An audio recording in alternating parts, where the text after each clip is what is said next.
Hi every one. Last വീഡിയോയിൽ കണ്ടതുപോലെ നമ്മുടെ ഫാമിലിയിലോട്ട് ഇനി ഒരു കുഞ്ഞു ബേബിയും കൂടെ വരാൻ പോവാണ്.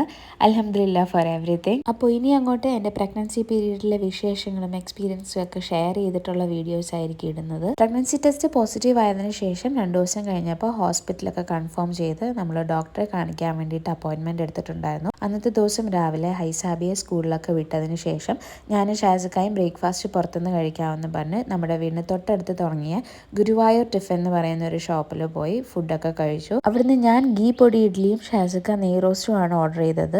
അങ്ങനെ ഫുഡെല്ലാം കഴിച്ച് നമ്മൾ ഡോക്ടറിനെ കാണാൻ വേണ്ടി ഹോസ്പിറ്റലിലോട്ട് പോയി. അങ്ങനെ നമ്മുടെ കൺസേൺസും ഹോസ്പിറ്റൽ റിവ്യൂസ് എല്ലാം നോക്കി നമ്മൾ ചൂസ് ചെയ്ത ഹോസ്പിറ്റൽ തൃശ്ശൂർ കണിമംഗലത്തുള്ള സൈമ ദ വുമൻസ് ഹോസ്പിറ്റലാണ്. അവിടെ ഡോക്ടർ സൂസിനെ കാണിക്കാൻ വേണ്ടിയിട്ടാണ് അപ്പോയിൻമെന്റ് എടുത്തത്. ആദ്യത്തെ അപ്പോയിൻമെന്റും പുതിയ ഹോസ്പിറ്റലും പുതിയ ഡോക്ടറും എല്ലാം ആയതുകൊണ്ട് തന്നെ എനിക്ക് ചെറിയ രീതിയിലൊരു ടെൻഷൻ ഉണ്ടായിരുന്നു. അങ്ങനെ ഹോസ്പിറ്റലിന്റെ മെയിൻ എൻട്രൻസിൽ ഷാസിക്ക എന്നെ ഡ്രോപ്പ് ചെയ്തു. അപ്പോഴേക്കും സെക്യൂരിറ്റിയൊക്കെ വന്ന് ഡോർ ഓപ്പൺ ചെയ്ത് ഭയങ്കര വെൽക്കമിങ് ആയിരുന്നു.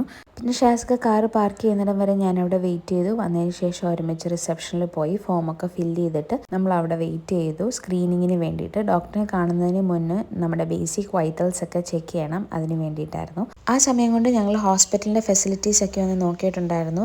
ഫസ്റ്റ് പ്രഗ്നൻസി ഞാൻ എൻ്റെ വീട്ടിലായതുകൊണ്ട് തന്നെ ഹോസ്പിറ്റൽ ചൂസ് ചെയ്യുന്നതിനെ കുറിച്ച് ബോധർ ചെയ്യേണ്ട കാര്യമില്ലായിരുന്നു. കാര്യം ഉമ്മി എന്നെ ഡെലിവറി ചെയ്ത സെയിം ഹോസ്പിറ്റൽ സെയിം ഡോക്ടറെ തന്നെയായിരുന്നു എൻ്റെ ഫസ്റ്റ് പ്രഗ്നൻസിക്ക് ഞങ്ങൾ ചൂസ് ചെയ്തത്.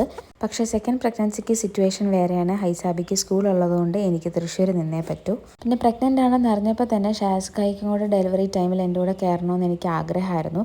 അപ്പോൾ അതും കൂടെ മനസ്സിൽ വെച്ചിട്ടാണ് നമ്മൾ സൈമർ ചൂസ് ചെയ്തത്. ഡോക്ടറിനെ കണ്ടു കഴിഞ്ഞതും എനിക്ക് പകുതി സമാധാനമായി. ഡോക്ടർ ചെക്ക് ചെയ്ത് കുഴപ്പങ്ങളൊന്നും ഇല്ല എന്ന് പറഞ്ഞു. അപ്പോൾ ഷാസിക പറഞ്ഞു ഫുഡൊന്നും കഴിക്കുന്നതേ ഇല്ല എന്ന്. ഡോക്ടർ അപ്പോൾ റുട്ടീനും ഫുഡ് കഴിക്കേണ്ട രീതികളും ഒക്കെ പറഞ്ഞു തന്നിട്ടുണ്ടായിരുന്നു. നമ്മൾ രണ്ടുപേരുടെയും ഡൗട്ടും ക്വസ്റ്റ്യൻസും എല്ലാം ക്ലിയർ ചെയ്തിട്ടാണ് ഡോക്ടർ നമ്മളെ വിട്ടത്. അതുകൊണ്ട് തന്നെ ഈ ഹോസ്പിറ്റലും ഈ ഡോക്ടറും മതിയെന്ന് ഡിസൈഡ് ചെയ്ത് ഹോസ്പിറ്റലിൽ നിന്ന് ഇറങ്ങി.